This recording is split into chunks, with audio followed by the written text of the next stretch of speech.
population. J'ai pété ma carte mémoire en deux. Mon chargeur d'ordinateur est en train de me lâcher. Il semblerait que la vie essaye de mettre mon retour sur YouTube à dure épreuve.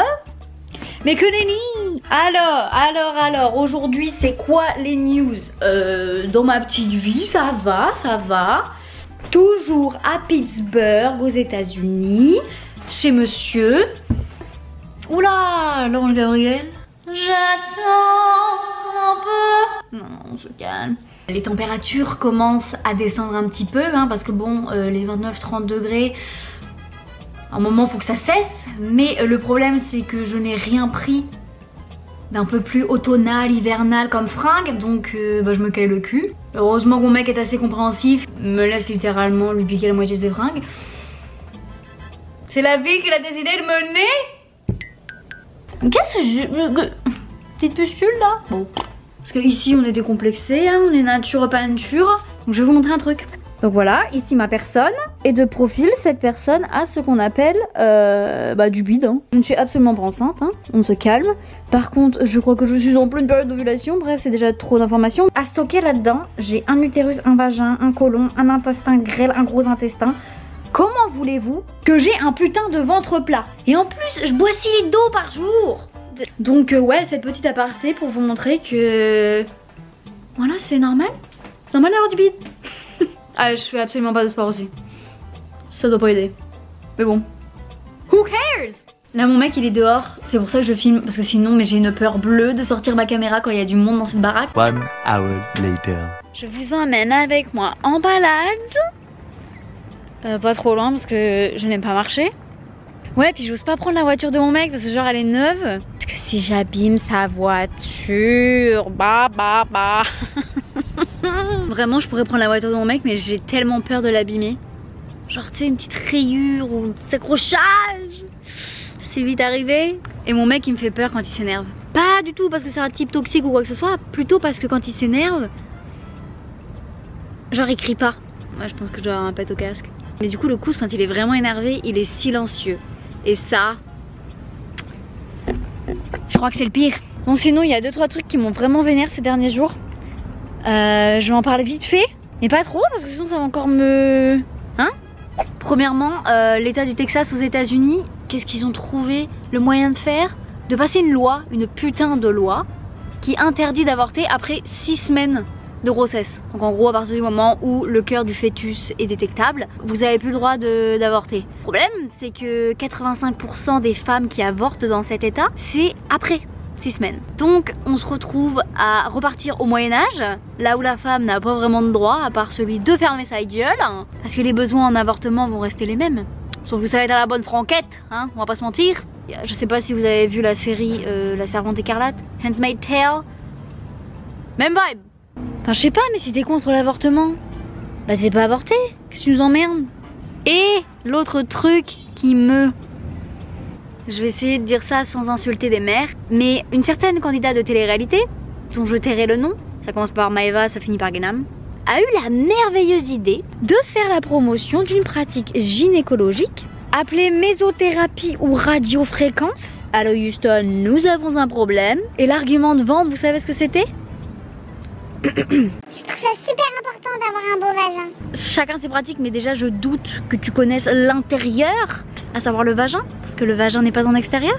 Donc je pense que tu parles de la vulve, puisque après tu nous dis que tu as de la chance parce que tu as un beau vagin, parce que les lèvres ne tombent pas ou quelque chose comme ça. Elle finit par dire qu'après la superbe intervention de son gynéco, qui est juste à côté d'elle, hein, quand elle fait la promotion de cette pratique, elle nous dit qu'elle a le vagin d'une personne de 12 ans.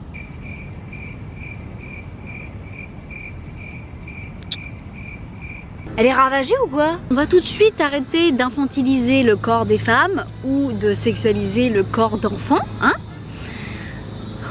Vous vous rendez compte à quel point c'est perché, à quel point c'est glauque?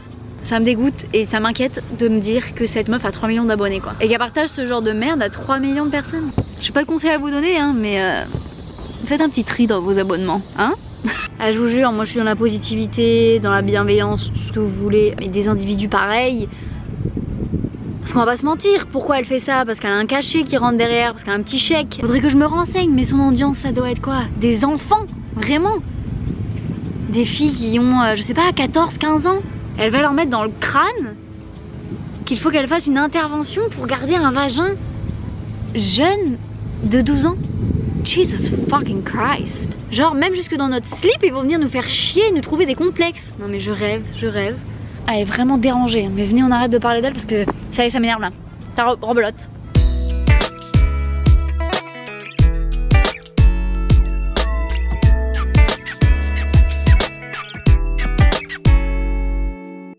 Ah, je vous ai pas dit, j'ai acheté des faux piercings pour le nez. J'ai posté une photo sur Instagram. Le succès! Tout le monde me dit de le faire. Mais en fait, j'ai tellement pas envie d'avoir les inconvénients d'un piercing. Parce que la cicatrisation et tout. Oh là là là là, quel enfer! Il semblerait que cet individu ne puisse passer à autre chose. Je vous préviens donc que vous êtes reparti pour un tour. Vous regrettez d'avoir cliqué, pas vrai? Bande de nazes. Lorsque la principale motivation de ta présence sur les réseaux sociaux c'est la money et que vraiment tu veux de la money facile, tu dis oui à tout et n'importe quoi. Je vais prendre mon cas comme exemple. J'ai été démarchée une blinde de fois pour Shein et AliExpress. Par exemple, ces deux marques pour moi c'est un nom catégorique. Personnellement j'essaie de m'éloigner de cette consommation de masse de laquelle j'étais une grande adepte. C'est pas pour prendre un chèque le lendemain et vous vendre ce genre de produit. C'est complètement hypocrite. Et donc comme je le disais, le problème qui se pose c'est qu'à un moment, si la motivation principale c'est l'argent, votre éthique, vos valeurs, on verra plus tard. Enfin, pour moi c'est un danger. Vous imaginez les gamines de 14 ans qui regardent ça, qui se disent oh, je suis pas normale, Maëva a dit que d'avoir les lèvres qui sortent c'est pas bon, va falloir y remédier.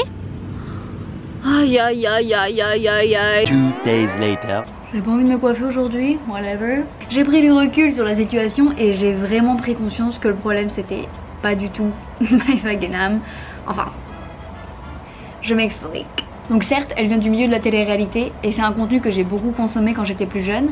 Je consomme encore un peu de temps en temps, mais avec mon regard d'adulte, il y a des choses qui ne passent plus du tout. Il y a des choses que je trouve extrêmement problématiques, notamment le harcèlement d'un individu par un groupe, la toxicité dans les coups et aussi et surtout le culte du corps parfait. Du corps parfait et chirurgité. Et puis bien évidemment la date de péremption de la femme après 30-35 ans, parce que bon, faudrait quand même pas qu'elle ait des rides. Je suis extrêmement mal barrée.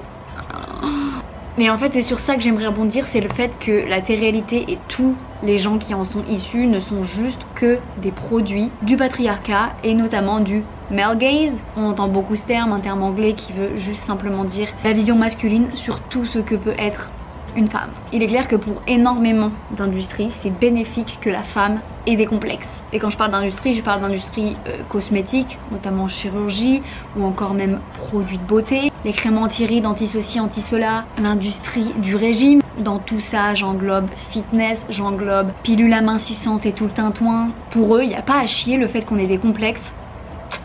Jackpot. Toutes ces industries-là, c'est un même engrenage. Un marché, ça fonctionne avec la loi de l'offre et de la demande. On a une offre à proposer, mais personne n'en veut, parce que personne n'a de complexe, donc personne ne veut se faire de liposuction. Il faut remédier à ça, donc on va faire croire aux femmes que la peau d'orange c'est pas beau, que la culotte de cheval c'est no fucking way. C'est un peu comme quand Apple a retiré la prise jack de ses iPhones. Vous vous souvenez le merdier que c'était? Les écouteurs qu'on avait toujours utilisés. Et ben à un moment donné, Steve Jobs il a dit vous ne pouvez plus vous en servir. Par contre, si vous achetez nos produits qui fonctionnent avec les nouveaux iPhones, là ça va marcher. En fait, plus je vieillis et plus j'ai conscience de l'arnaque d'énormément de produits, de marchés, d'offres, de tout ce que vous voulez. Et c'est épuisant, épuisant, épuisant de toujours devoir se dire attends, avant que je leur donne ma money, qu'est-ce qu'ils y gagnent eux? Parce que la plupart du temps, ils y gagnent plus que nous en tant que consommateurs. Voilà, tout ce que j'ai envie de dire c'est on est beau comme on est. Nos différences aussi c'est ça qui fait la beauté de ce monde, parce que si on se retrouve à avoir tous le même pif, le même sein, le même cul, on est quoi, des clones et c'est tout, ça s'arrête là? Boring, non? Appréciez toutes ces caractéristiques de votre corps qui font que vous êtes vous. Allez, les kikis!